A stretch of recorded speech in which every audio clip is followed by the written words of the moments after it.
అంటే ఎవరు నిరంతర శివోపాసన చేస్తూ శివమంత్ర జపం చేస్తూ ఉంటారో వారి శరీరం శాంభవ తేజస్సుతో ప్రకాశిస్తుంది.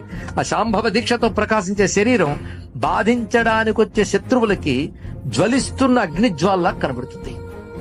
శివభక్తులు కనబడగానే దేవతలందరూ చూసి ఏం చేస్తారంటే అతడు శాంభవ తేజస్సు చూసి నమస్కారం చేస్తారట.